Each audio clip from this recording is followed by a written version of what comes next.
This podcast is protected under the laws of the United States and other countries. Unauthorized duplication, distribution, or exhibition may result in civil liability, criminal prosecution, and the wrath of the tall man. Boy! Hey, let's talk about you, the ID10T community events at ID10T.com, like Russ Stevens, a.k.a. Cool Movies Darth, who has started a podcast called 90 for Chill, which Russ says is dedicated to movies with a runtime between 74 and 99 minutes, the time frame that I feel is ideal. Russ, I could not agree with you more. That is a fantastic idea. Russ goes on to say there are times you need a cinematic fix but don't have time for the latest Scorsese masterpiece or offering from a comic book universe. There's also times when you know you need a conclusion to prevent a binge costing you a whole night. My guest and I try to follow these guidelines as we chat up features that are definitely worth your time and are beyond easy to make time for. 90 for Chill, the podcast, can be found on all major podcast platforms at 90forchill.com, and that's spelling out 90, Ninety, 4 FOR, chill. So there you go. Thank you so much for sharing, Russ. Really great idea for a podcast. Events at ID10T.com for everyone else. Thank you for checking out 90 for Chill, the podcast with CatBusRuss. This is your host, CatBusRuss, and this episode I had a conversation with the Poetic Critic, the big sister to me, and we discussed what she's watching during Spooktober, which involves a lot of kaiju, some vampires, traditional and Hong Kong hopping style, and her fears for the box office this winter.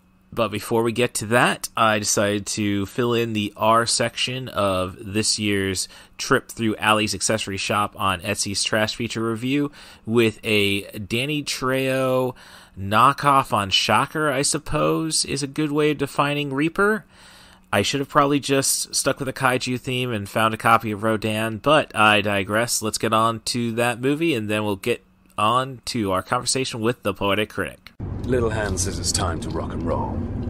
Bring the noise. 90 for Chill, the podcast, proudly presents to you Allie's accessories shop on Etsy's Trash Feature Revue. Former ordained minister, the Reaper, has been incarcerated and sentenced to death by electric chair. It's day 7 of the nationwide manhunt for the death cult congregation leader known as the Reaper. After a freak power failure during the execution, the Reaper escaped. Victims were known to be convicted felons, prostitutes, drug dealers, and gang members. 7 sins, 7 plagues.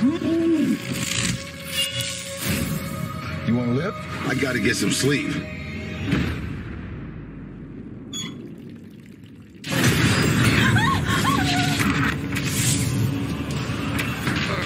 You shut up! The Reaper is here! You're gonna need all the help you can get! To go to his hotel and finish things. You know, I think you owe me.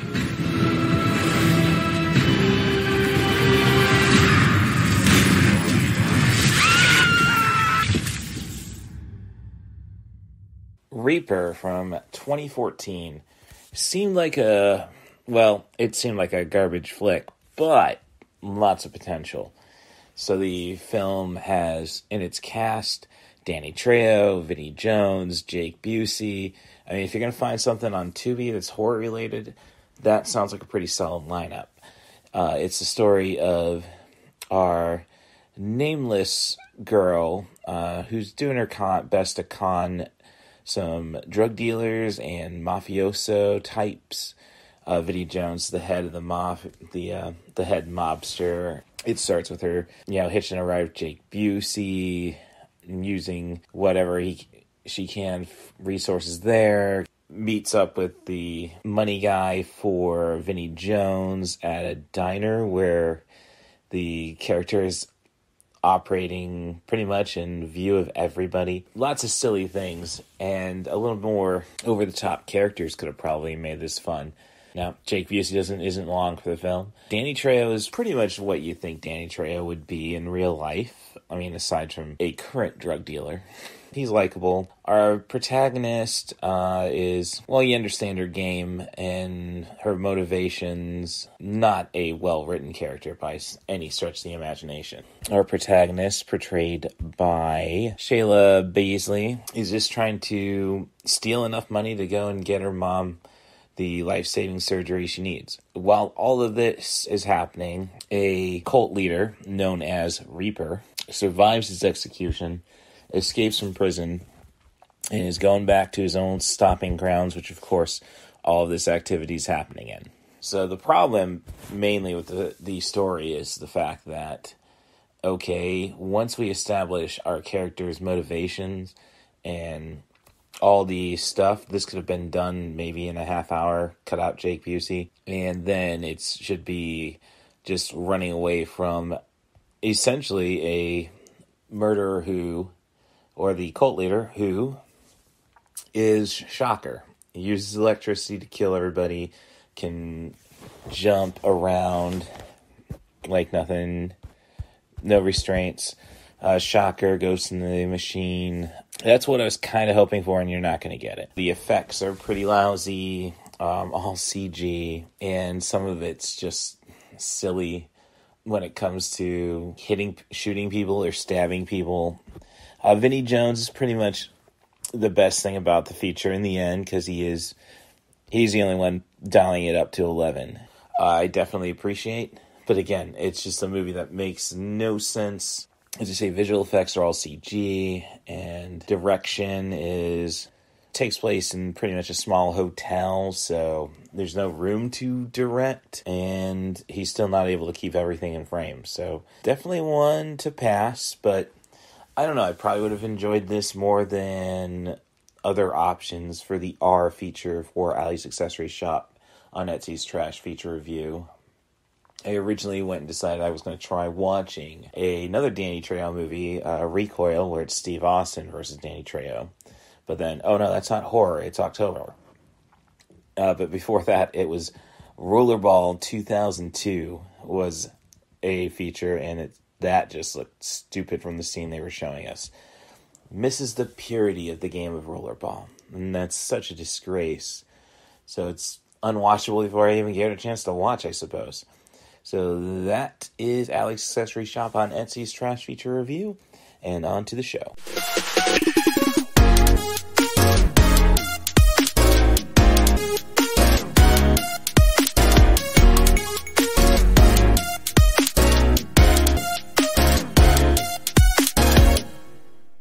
And welcome to 90 for Chill, the podcast with CatBusRuss. This is your host, CatBusRuss, and this is the in case of no guests for Spooky Month, break the SD card. And I'm using the SD card because Ali has pointed out that, I didn't know that Chris Hardwick did promotion for your show. And it's like, that's been a clip I've been playing since July. You haven't been following, have you? Well, you haven't been putting it on every episode. And it's just telling me that she's only listened to the short episodes that get reported onto my Spotify for Podcasters app on my phone. So here we go. I can just go plug this in. But that's enough. Am I scary obsessive? It's Spooky Month. But somebody who's not too scary, or she hides it very well, is the Poetic Critic. And, we're just going to shoot the poop. Try to keep it PG for as long as I can. About what's going on. And, little light Letterboxd stalking. And she's been keeping up on the Godzilla features. I asked if it was from her Blu-rays, but no. She doesn't necessarily want to get out of the bed. She got a controller, and Pluto's got a channel. Well, that's one way. I have mostly been using the Blu-rays and working on finishing up the original Showa series by getting around to the 70s entries. Yep, and I see her favorite. I guess... So far it's Godzilla vs. Gigan, but I've heard good things about the last two, which are the Mechagodzilla bouts. Oh, okay. You see, I see it, and it's like, isn't that Gigan? I mean... No, I believe the pronunciation is Gigan. I guess it's more of the translation. Are you watching these subbed or dubbed? I always prefer subbed. Okay, so I can't... Foreign titles. So, tomato. But, yeah. Godzilla versus Giga. This is the point in the Godzilla run where they were pretty much children's movies. They were being made on lower budgets, they were using a lot more stock footage, and they were getting occasionally getting a bit more experimental in how they presented him. Like, two of the films, Godzilla vs. Hedorah, which in English is was often presented as Godzilla vs. the Smog Monster. Oh, as seen? No, that didn't make MST3K. Did that? No, that was Godzilla vs. Hedorah is the one that was in the seminal 1978 tome 50 Worst Movies Ever Made as the representative of the Japanese kaiju film. Well, you gave that one 3.5, so... Well, no, there are a lot of people who like that one. It's very much the groovy Godzilla installment. Yeah, proto-Ferngully, as you were putting it. Well, the monster literally does feed off stuff like smokestacks. So, we're just a Tim Curry away from a 5-star feature. Oh, I don't know. Because it does take... Because it is interesting, it's not as much about the usual smash the buildings destruction as the monster simply being a living source of poison. And it is one of the more interesting monsters, because offhand, it's the only one I can think of that's a shapeshifter in the original run. It goes between a few different forms, because it's actually an alien organism that comes, but it feeds on our pollution. And this is also the one that introduced kind of an alternate theme music for Godzilla, which is kind of like... It's almost like a big band theme, as 50 Worst Films puts it. So it's a little goofier. Instead of the dum dum dum dum dum dum. Yeah, it's a little different. Actually, this is the point where from this film onwards so far, each of the movies has had an original theme song. Oh. And in Smog Monster, it's one about protecting the planet. Then you get to Godzilla vs. Gigan, which is a bit more serious and has quite a bit of more destruction in it, even if a lot of it's stock footage. And that is the one where, in a few scenes, by way of little speech bubbles, Godzilla talks to... I think the name of the other monster is Anguirus. Because they team up in this one. Huh. Well, he's not a big talker, believe me. Yeah. And then when you... tall guys with teeth aren't. Yeah. I mean, thinking back to Richard Keel and his Jaws. Yeah. But that one has a really interesting storyline. And... then you get to Godzilla vs. Megalon. This is one of the two that Mystery Science Theater 3000 did. And it's the one that brings in tokusatsu elements. Okay. With Jet Jaguar, the robot. and it has the famous Jet Jaguar theme song at the end. Punch, punch, punch! And it is very silly, and a good deal of it is intentional in how they stage, like, how the monsters fight.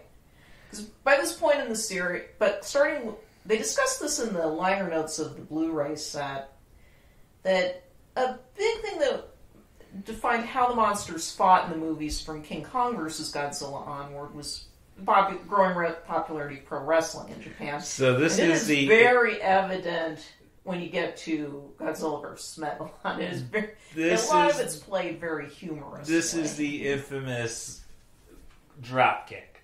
Yes, this is when he slides on his tail. Well, you know. But then in Godzilla vs. the Smog Monster, he's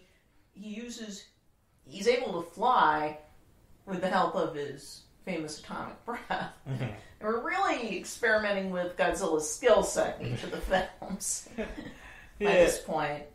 But it's interesting that you get these very different tones for what were being pushed as kids' films, and it's like children's entertainment in the way the vintage Doctor Who was seen as children's entertainment in the UK. Because when versus Gigan and versus Megalon are a bit bloodier than usual with the monster bouts than anything that they'd done up to that point, and how graphic it was getting. It's not really gratuitous or anything. Yeah. But when you're dealing with one of the new... Gigan has this buzzsaw in its belly, as Lauren Malden put it. That makes that much more dangerous. Yeah.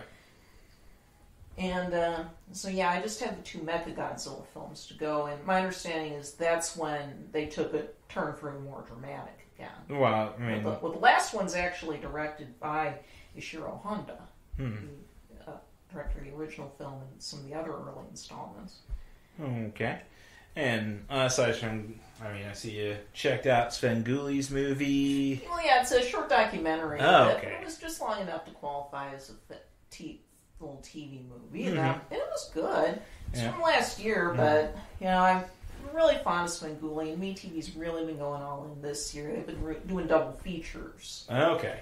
On Saturday nights this month, for I think the first time. All right. Well...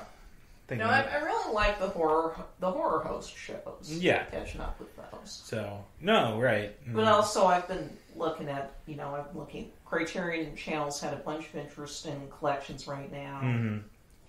Well, I see we've also gotten some vampire movies in. Mr. Vampire seemed to have scored really high with you. Yeah, to explain Mr. Vampire, it was basically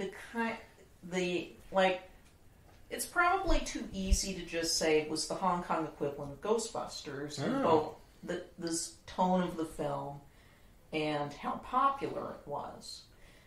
It took me down a little bit of a Wikipedia rabbit hole, but there was a huge craze in Hong Kong in the 80s for horror comedy kung fu hybrids. Okay, so looking at your review on Letterboxd, ThePoeticCritic, I see you bouncing along at a clip, and I've seen Robo Vampire, so I'm familiar with Chinese hopping vampires.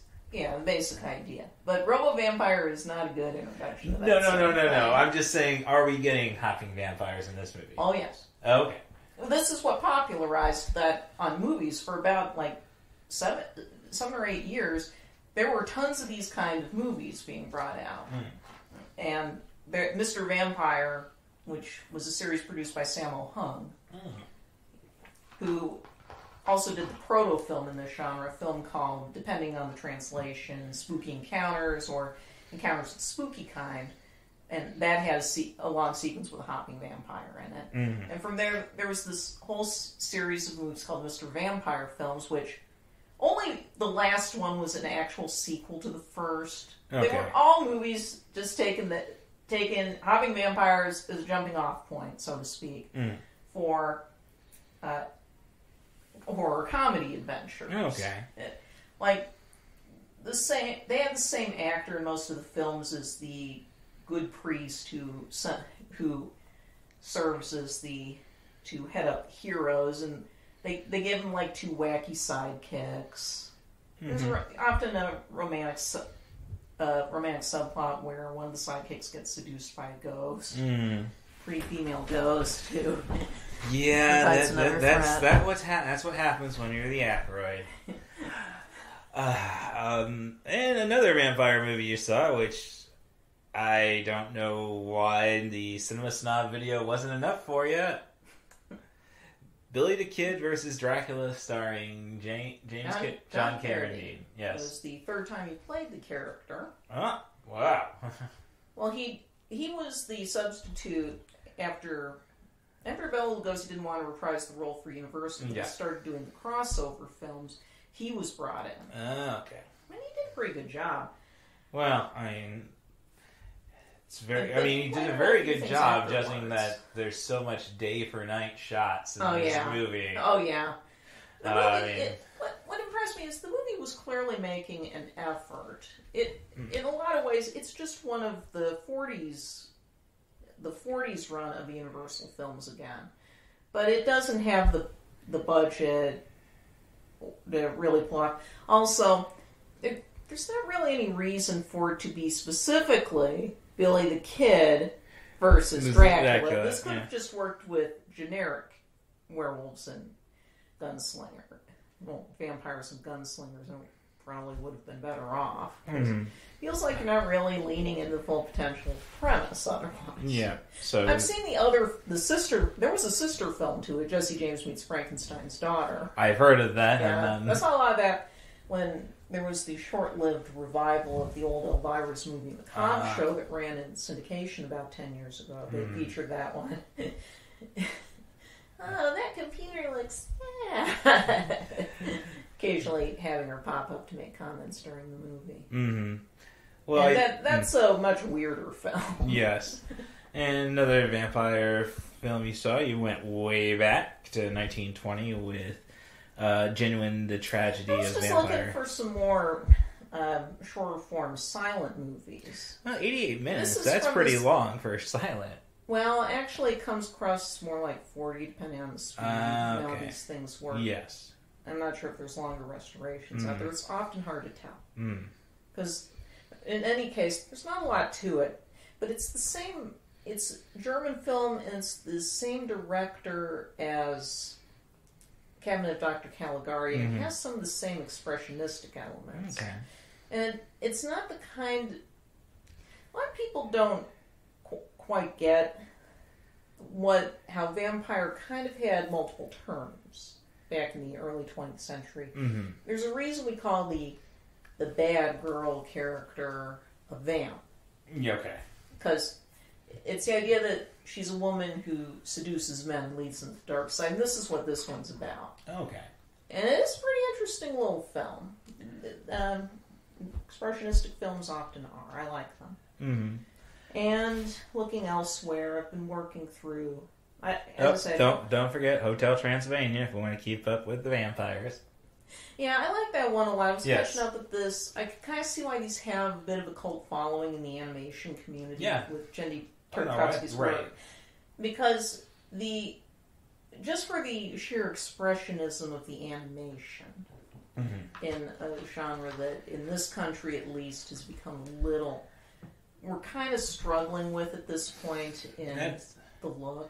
That is definitely fair, which is kind of ironic that, we have, that in a sense, manga and anime are starting to look better because of this. I mean, there's not, because...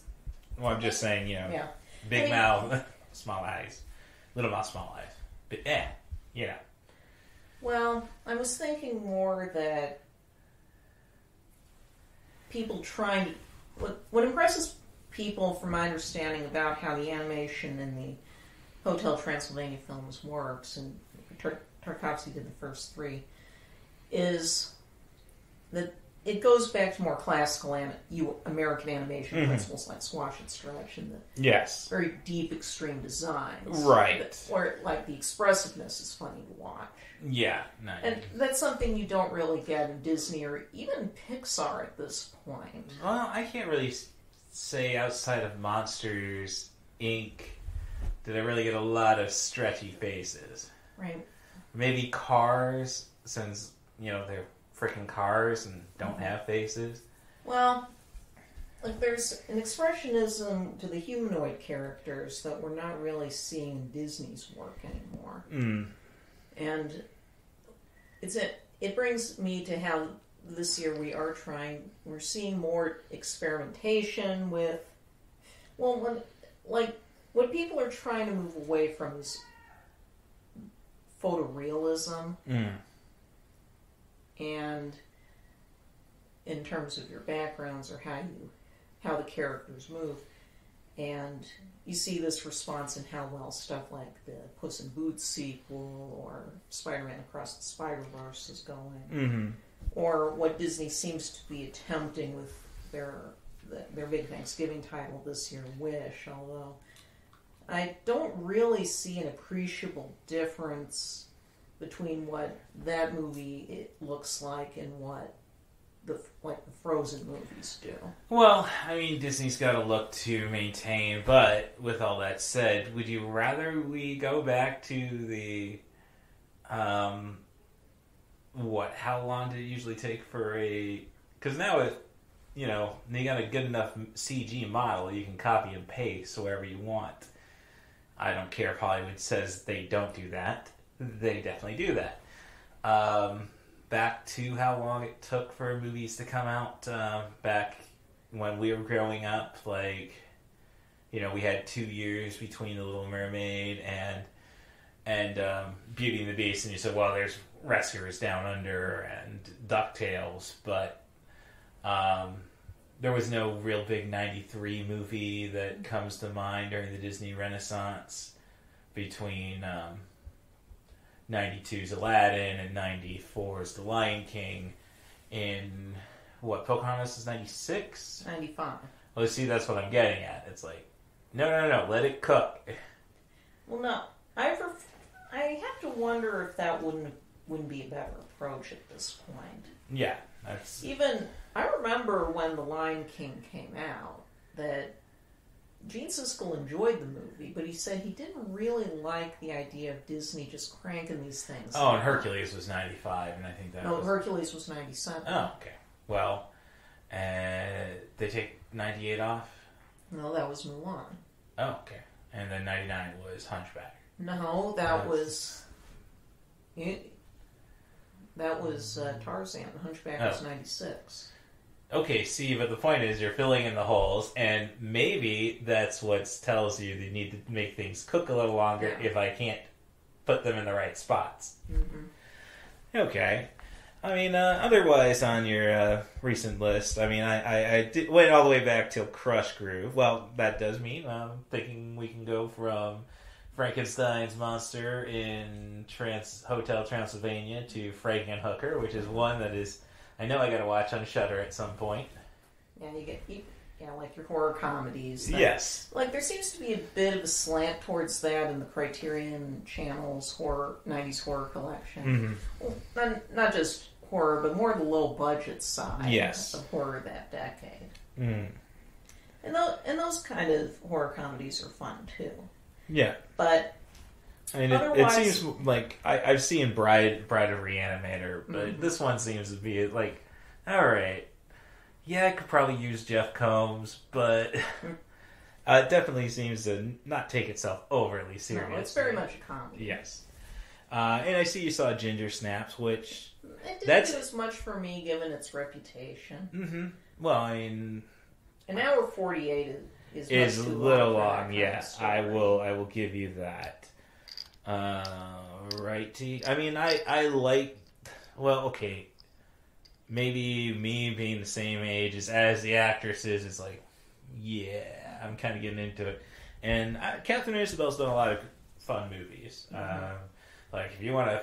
Like, it's fun when I think back... I mean, she's done a couple movies, the Soska Sisters, American Mary, and See No Evil 2 with Kane. Which really makes up for See No Evil 1. But it's... Mimi Rogers is good. I think a little more of an adult look at these crazy kids could have helped. Mm-hmm. I mean, all you got is Mimi Rogers and the principal. Yeah. But, yeah, it's... I've seen the entire trilogy. So... I've got more titles to work through. Yeah, right. Catching the parts of older movies, we'd seen on cable as kids. Yeah. Kind of yeah. That's kind of stuff I don't really log, per se. Okay. But... Yeah. No, I do have to catch up with at least one of the first Maniac Cop.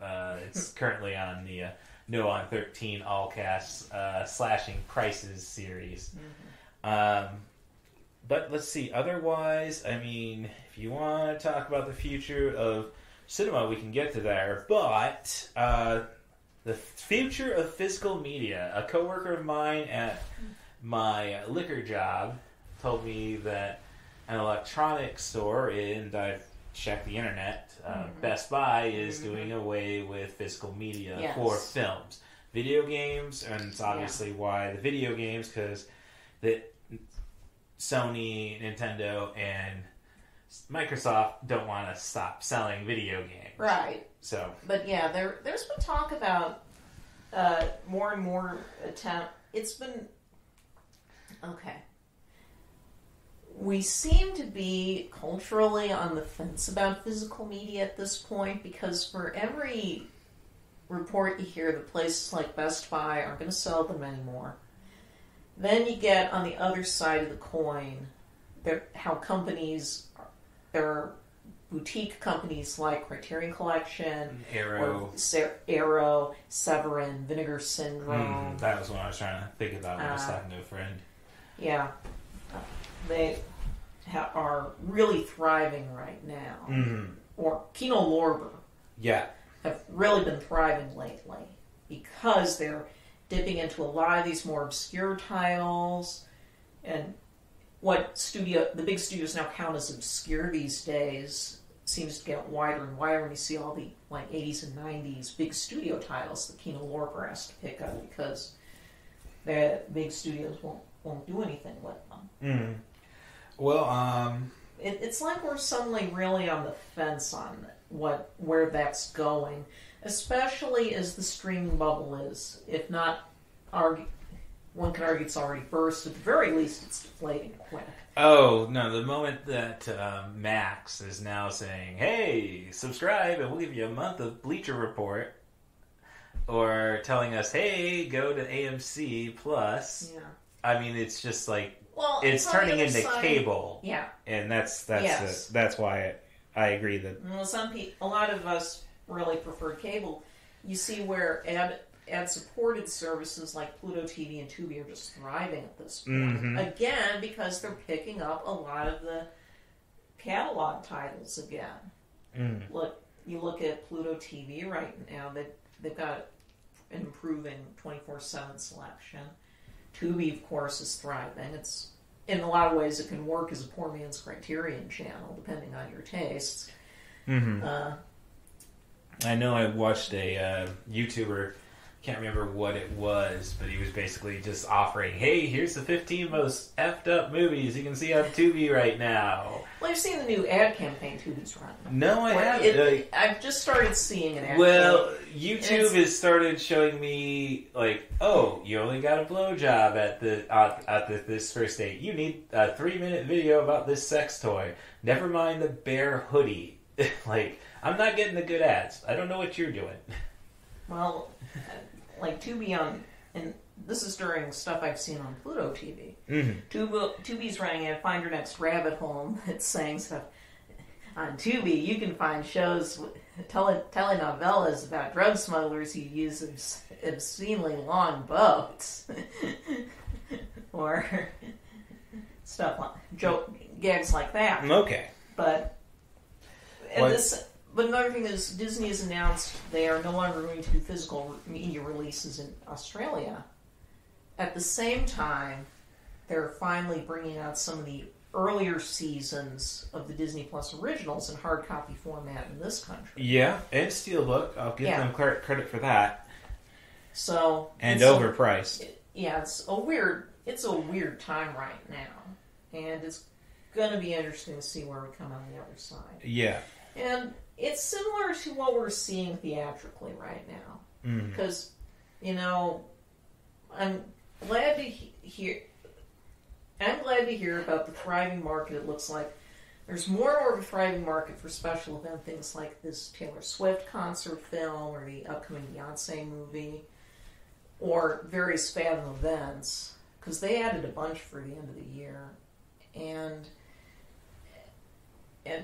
one of the things that struck me is that there are definitely more of a push to get older titles back in theaters, if only to mark an anniversary or for no real reason at all. We knew in advance that they were going to do, Fathom Events was going to do A Christmas Story 40th anniversary in December. But Universal's also just going to bring out How the Grinch Stole Christmas, the version with Jim Carrey, for a few nights that month. In the UK, Studio Canal has announced in the UK, Studio Canal has announced they're doing a 4K reissue of Santa Claus the Movie, tying into a new hard copy media release, but they're going to do a theatrical run for it over there. And I really think a lot of this is stemming from the fact that there are just not a lot of big ticket titles coming out over November, December this year.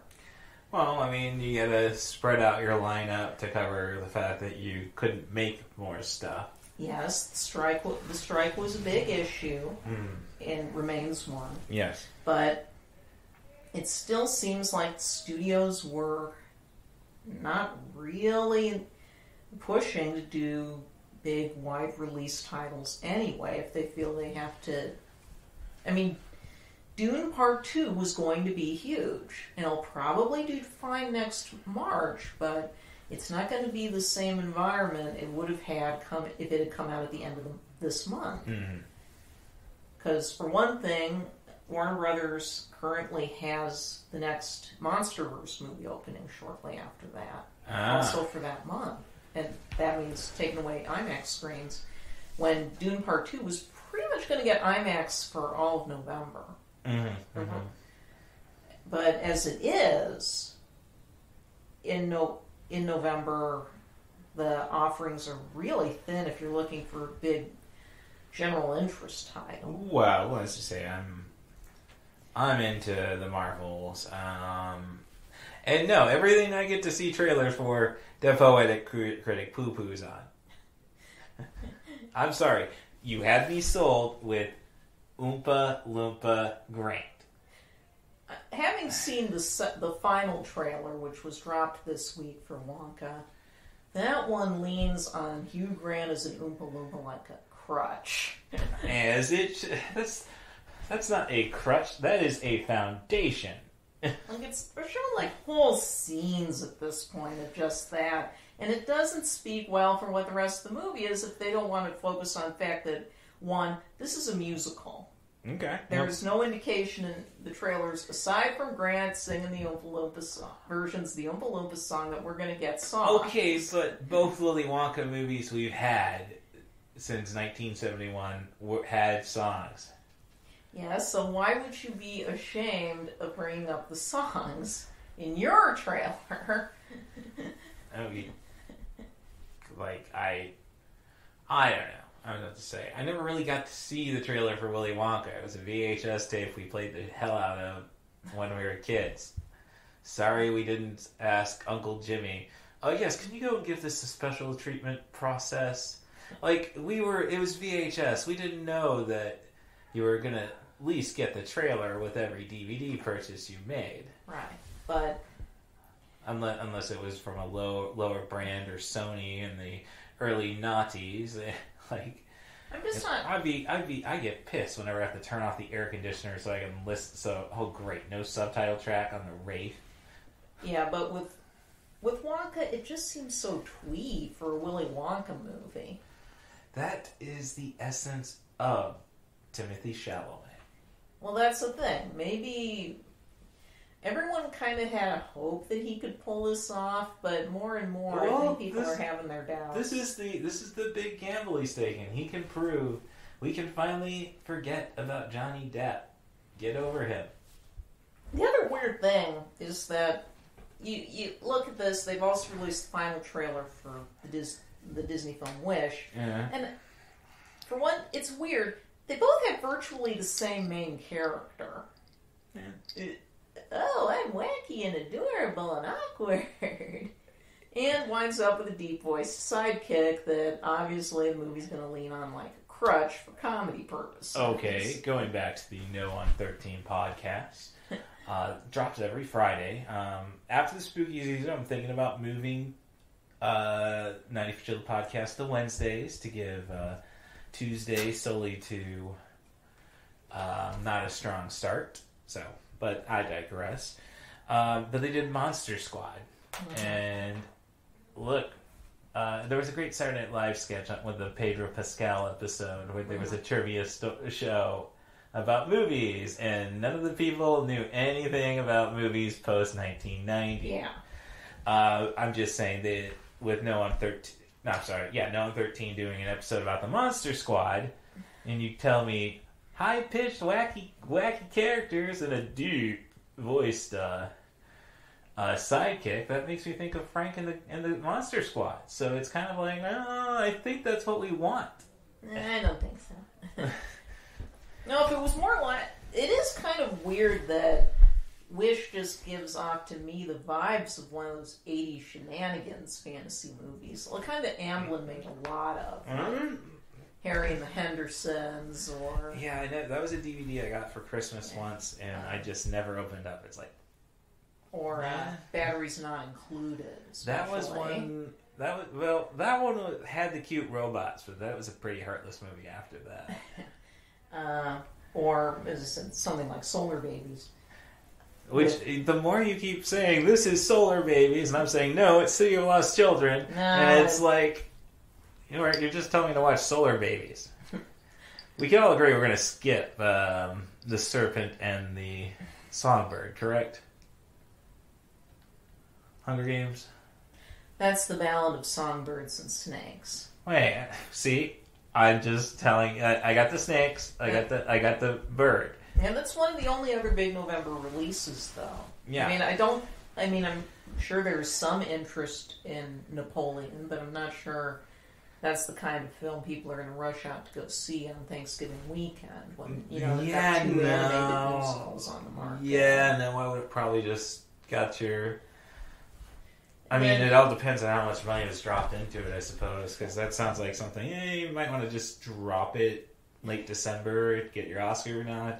And then you get to December, and for a few weeks, there really isn't anything that's going to draw in the general public.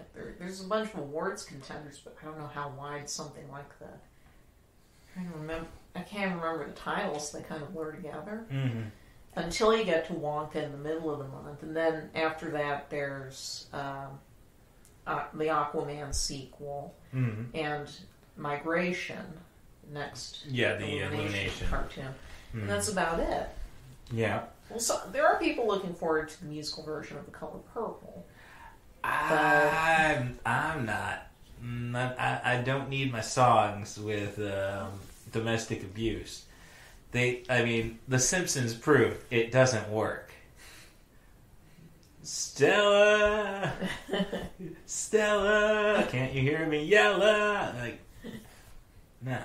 There really is, and I do think that there's kind of this void and I'm not that Phantom Events is trying to fill.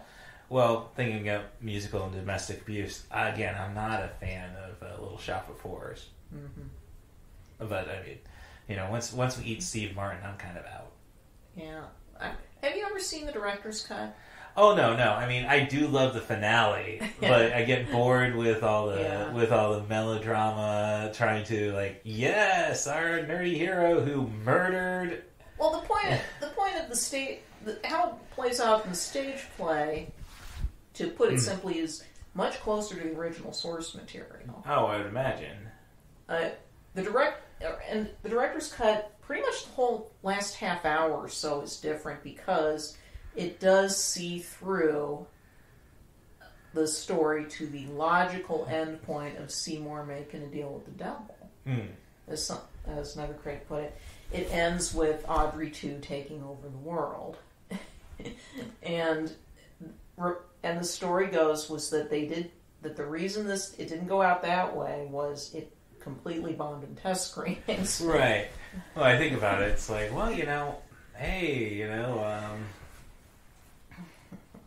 not everybody's going to die. They need a food supply. So, and Earth will be forever protected against those aliens from Rick and Morty who want a musical performance. We're going to win that competition every time.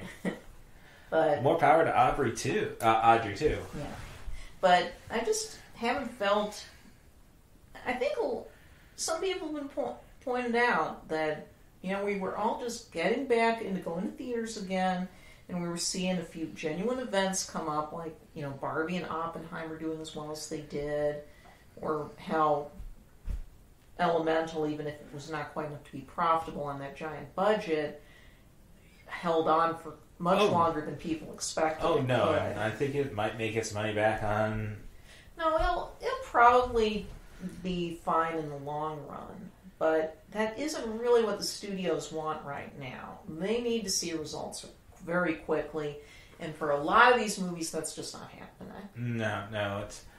I don't know, I did get out to this theater 2 weekends in a row to see Expendables 4, which really chickened out on the ending. Like, all we needed was Terry Crews flying the helicopter. And I don't need to find out, oh yeah, and Sylvester Stallone's just a straight-up murderer, not one who's got code. But I really dug Saw X. Mm-hmm. I don't, no, it fits between... People are telling me, no, it's a prequel to Saw 2. No, be Saw 3, because I like Saw 2. But I love the fact that they got pretty much the band back together. Even in little cameo bits. It's like, yeah, they made that one for us. And let's get Saw 11 going. And that definitely made, oh gosh. Just looking at box office numbers, though, when I went to see The Expendables 4. Yeah. It's finishing, 100,000 less than The Nun 2, but we're looking at 8 million a pick. Next week, Saw definitely made its money back in the opening weekend. Yeah. So, but as you say, you're not a slasher fan, but I think, if you make it horror comedy, you can appreciate a good head lopping or something. Well, it's not impossible, but it's just that people, wanted to get out to the movies, and now there's really not a lot on the market. Oh, I don't know if people really want to get out to the movies. That's just something, oh gosh, another thing with the No on 13 podcast. And a movie in 1983 cost $2.50. Gas has probably been a more adjustable inflation than a movie ticket. To see Saw X, I felt, I don't need to use the freebie coupon I have. It was a $30 experience, getting the movie ticket and then the popcorn and the drink. And can't we have a small popcorn anymore? That was not a small popcorn that they gave me. Yes, it weighed less. So, I guess mathematically it's a small popcorn because it weighs less than it's got so much air in it, it weighs less than a Pop Secret bag. But, yeah, I don't know. It's just not... Because... there's always half-price Tuesdays. I think AMC's run right now. And maybe if I take the plunge into getting the AMC stubs, maybe I can make that work. Right. But I work 50-hour weeks, so I'm not the target market right now. Yeah. But it's clear that I don't think any of the November-December releases so far are going to... What people want is a big event, like a Barbie or Taylor Swift movie. And the studios just aren't offering that right now. Major studios. Because that is not true. Don't you realize that every Marvel release is an event? At this point, not so much. I just don't... There's just not a lot of... Well, no, we needed a decade. Dare I say... Marvel movies would be a lot better off if we took a decade, maybe 20 years off, like Star Wars movies did. But I say that, and it's I want a Star Wars movie every year, and like Marvel fans, I don't care how crappy it is. Well, I'm not sure it's an issue of Marvel fans not caring anymore, given... No, I think it's the general... I think we are just finding out that Marvel fans are Marvel fans, not cinema fans, dare I say. I'm saying that people who go out to movies do want more than just comic books. Mm-hmm. And they just benefited from a 15-year run. Yeah. Because, you look at the other titles, because, as I said, Ballad of Songbirds and Snakes doesn't seem to be drumming up a lot of interest. I don't know. It could surprise. There's not, as I said, Wish and Wonka don't seem to be getting a lot of enthusiasm unless you're totally in the tank for Disney as a brand, or Timothy Chalamet respectively.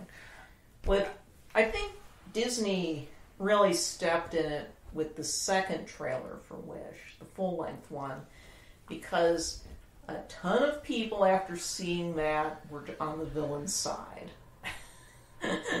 Well, I don't necessarily... It's been a while since we had a villain to cheer for, so basically, the conflict comes when our heroine... I just like to refer to that kind of character as our heroine, is supposed to become the apprentice to the king, who has the power to grant wishes, and then people bring them their dearest wishes and protects them, but he reveals to her that he won't grant wishes that he doesn't think will benefit the kingdom, which means most wishes probably won't get granted. And she thinks that's not right. Okay.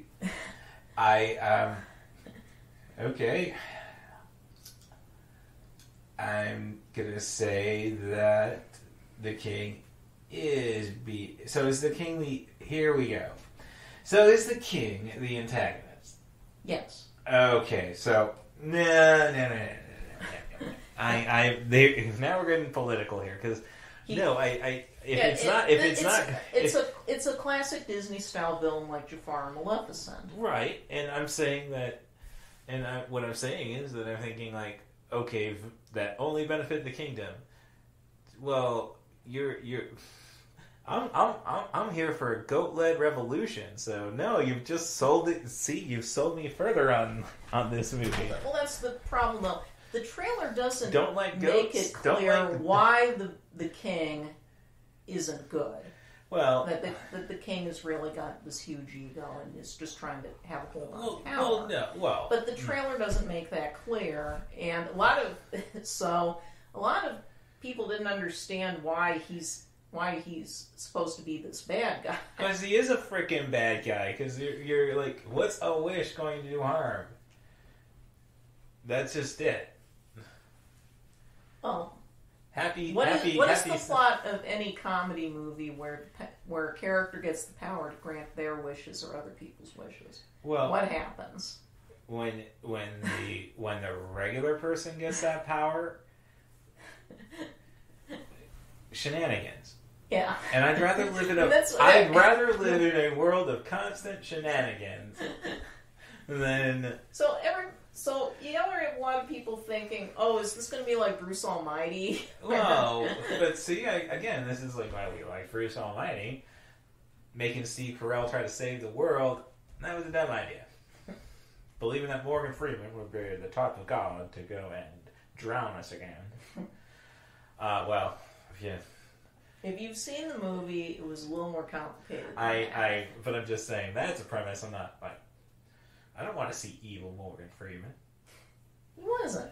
No, I'm saying that the concept of it, I don't know. It's but I'm just saying it's like empowered to it's for somebody. So well, we're cutting hair. It's just basically like, I can do it, but I don't want to. Mm-hmm. Is kind of be like. Giving I don't know what her wish is, don't want to. Keep your golden books to yourself. Well, you have the song in the trailer. I haven't watched the first trailer. I'm watching. I didn't really pay. I guess I didn't pay attention to the song. I'm just seeing it's not a spoiler because the whole because the star comes down because she wishes her people had more than they have now. Okay. Well, that's all her wish is. I'm just watching the visuals and hearing the from the people, from the studio, and then I get a talking goat voiced by Alan frickin' Tudyk, and it's like, don't like mute chicks, don't like goats. But mute chicks and goats, sign me up. I'll buy season tickets. But yeah, it's another of those. It's another of the wacky Disney heroines we've been getting since Anna in Frozen, maybe Rapunzel in Tangled. I guess here's where we're at. I have not been interested in a Disney or at least to go out and see a Disney Studios animated feature. Yeah. I mean, unless it was something that really wasn't that kind of not their bag, like a Wreck-It Ralph, or a Big Hero 6. Right. Well, Zootopia might be in their bag, but then again, it's not princesses; it's fuzzy animals, and I got a weakness for the fuzz. Really thinking about going furry, but I don't know. It seems like too much work and too many. In other words, I need a roommate. So, with all that, so I'm just saying, you look at my standpoint, it's like, oh, I don't want to see a princess movie. Right. Well, and so I don't know jack about Anna. I'm entertained by a snowman that I knew at one time was conning Africans into converting to Mormonism. So yeah, I don't know all this stuff, and the more heat that the people who Disney, hoping for Disney's failure, and I get it, a failure would be good, so they a lot of failures are going to happen before they really start changing things. Right. But now you're selling me on this, like you're creating an audience that wasn't there. Just let it die. That's, I guess, what I'm going at.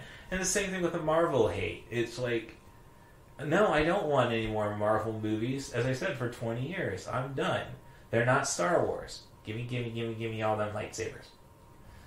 I was so pumped once I saw orange lightsabers on Ahsoka. Yeah, merchandising.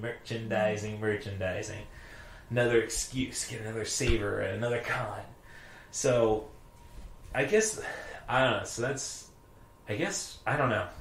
We're not being very hateful, so I guess we're not actually film Twitter right now. But, I mean, this is the kind of discourse we need, I suppose. Well, I'm just not feeling it. Yeah, I get it. Holiday releases, because I'm not really a fan of the modern Disney princess movie. I didn't care for Tangled, and Frozen I thought was terribly overrated. And I never gave a shit. So, but Tangled is one I want to get around to. I would say same thing, obviously, what they're missing is every movie should have Keith David in some capacity. Princess and the Frog, that's in my queue. Haven't gotten around to it. I mean, I got Maniac Cop to watch. So no, I get. I mean, but here's the thing: is like you're too quick to surrender to the discourse. I guess is my comment. And I was not. I don't think I'm going to be impressed by that Disney princess, and it wasn't. It's like if you were a Canadian, you'd be cute and polite about it, but otherwise, I get. Yeah, as I'm saying, it's just like if it's not for you, don't entertain it. I suppose, because we're not going to get the movies we want. I think is what I'm getting at. And what are the movies I want are just it's got to be a hell of a story to get me to want anything more than just a Chuck Palahniuk inspired script or a Quentin Tarantino feature. Give me a lot of guns and gore, I'm there, but I guess that's just it. What do you want? Do you want our, as we discussed with Gold Diggers of 1933, you want something huge, but I don't know if everybody else wants that. Well, you can't. I would settle I could settle on low budget movies the rest of my life. Well, I suppose it speaks to one of the problems we're seeing right now in the post-COVID environment, in that the way that stuff like the Marvel movies or the Disney animated features in particular, but you could say other studios have this problem too, is you're trying to cast the net to make something that will please everybody, which is not possible. And and unfortunately, if you really want something that'll be memorable enough to grow on an audience, you do have to take the risk of it being a narrow slice of the audience. Well, you say risk, but all right, let's do an idea for $30 million instead of $100 million. Well, it's not just an issue of the budget. I'm just saying, Kevin Smith never needed more than $30 million. Yes, but Kevin Smith also wasn't making giant sci-fi movies or animated features.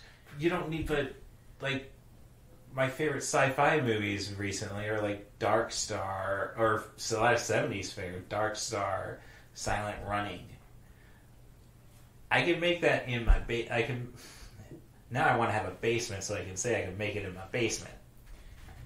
Well, what I'm saying is that it's telling that the kind of movies that have thrived this year were stuff like Oppenheimer and Barbie, or something like Across the Spider-Verse, or Elemental, that are, while definitely in a lot of ways traditional crowd pleasers with your 3-act structure and your oftentimes a recognizable IP, let's face it, is that they do feel more complete. And that one thing that bugs people about Marvel movies, and this is a problem that affects the Disney films like Frozen, is that you know exactly where the jokes are going to be placed.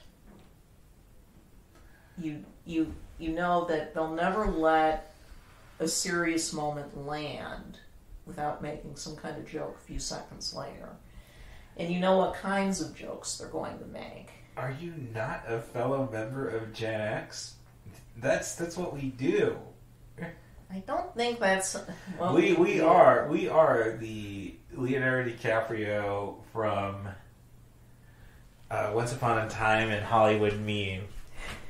There it is. Like, I was trying to find, after I hear David Tennant on Ahsoka finally say what's never been said in the Star Wars features. A long time ago, in a galaxy far, far away. And it's like, all right, that's a great soundbite to put right ahead of my podcast. And I do love my Simon Pegg Nick Frost. But the moment I try finding a soundbite on it, it's a TikTok video with a long time ago in a galaxy far, far away. And then they cut right to Once Upon a Time in Hollywood. There it is! There it is! No! I want that clean that's the fight. thing, is that a lot of movies these days are just trying to be the Pointing Leo meme. Like, well, every Leo meme, honestly, the Django Unchained Leo meme. And that, so yeah, it's hard to explain, but there's something very, very what my friend Jessica Ritchie calls content paste. Where they all come out basically feeling like the same movie with only slight variations. Right, and that is incredibly fair, and that's why there are very few 5-star movies out there. Like, we're living in the age, like, Marvel kind of conditioned people to want to go see good enough movies on a consistent basis, but maybe it was the pandemic, but that's kind of broken. People want stuff that isn't just good enough. But that's just it. I don't... Especially since there isn't really anything driving them to keep going with just good enough. I don't think... But I really... No, I think the vocal minority wants something besides not just good enough. And I think, again, it might be the just the expense of the theater going experience. I mean, let's go back to the 90s, when mom is taking us to a movie, like 2 movies a week. How often were they different movies? And if you try to tell mom to do something a little off the wall, that wasn't going to happen. Well, we were still teenagers at the oldest then. It was going to kind of be a more limited scope. I understand that, but I'm just saying we didn't have to drag Dad to Once Upon a Forest.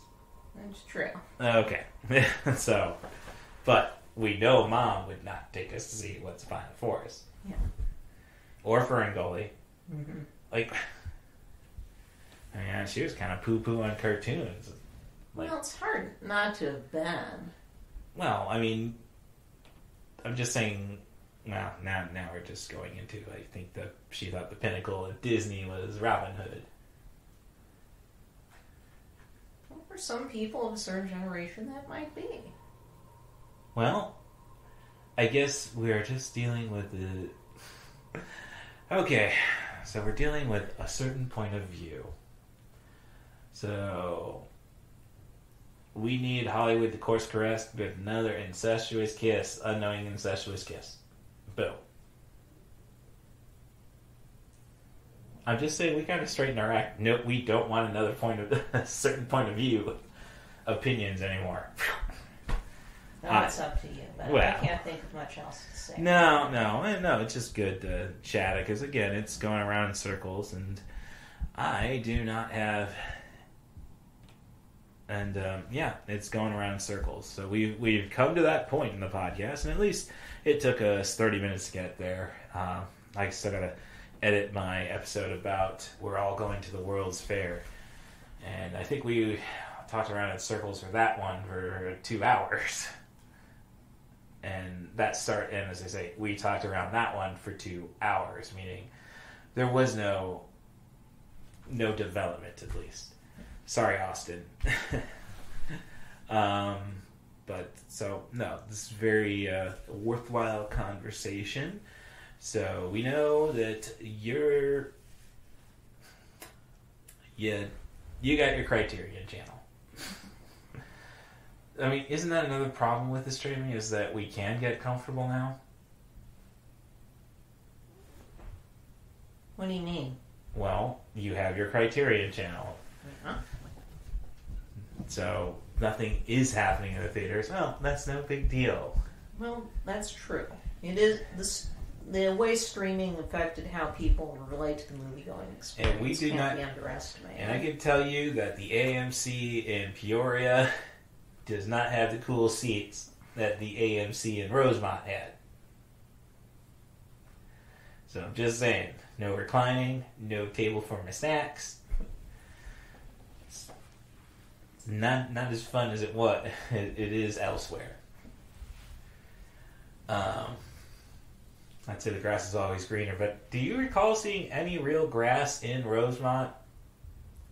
I don't think so. Yeah, so the AstroTurf is always greener is the lesson tonight. So you can, if you want to know what the Poetic Critic is watching, she's on Letterboxd at ThePoeticCritic. I'm on Letterboxd with CN Darth. That C is in cool, M is in movies, Darth is in a Sith Lord. You can still follow me on Twitter at CatBusRuss and on Mastodon's at Russ Stevens at mastodon.social, where I usually go and put the best content from that and share it on Twitter. I'm trying to get this migration going. I'm looking into Threads. Not willing to commit yet. And I would love a Blue Sky invitation. Somebody? Anybody?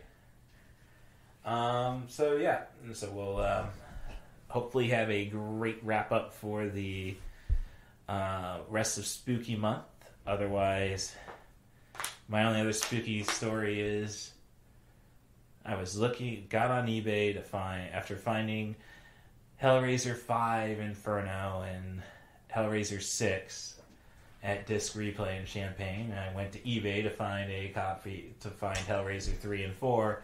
Got it in a double pack, just picked up today, visiting my folks. But I stopped in Bloomington. You know what they had there? A Miramax 6-pack. No, it did not have Hellraiser 1 and 2. But it had Hellraiser 3 through 8, I guess it would be. And it's like, well, that is the one. 8 is the one with Lance Henriksen and Henry Cavill, but the cinema snob is too good at his job. So it's like, I guess I should be happy that I spent way too much money on 4 movies instead of getting 6 bad ones. Let's end it on a more suitable note. Thanks, Station Marie Harden, for keeping an eye after me, making sure I stay out of too much trouble. And I hope you're doing the same to everybody else you touched in your life. And I hope you're smothering you're going full Elvira Duff on Skimble Shanks, the one-eared angel. He'd like it. I promise. Thanks for listening to 90 for Chill, the podcast. Thank you again, the Poetic Critic. Can I hear a wahoo?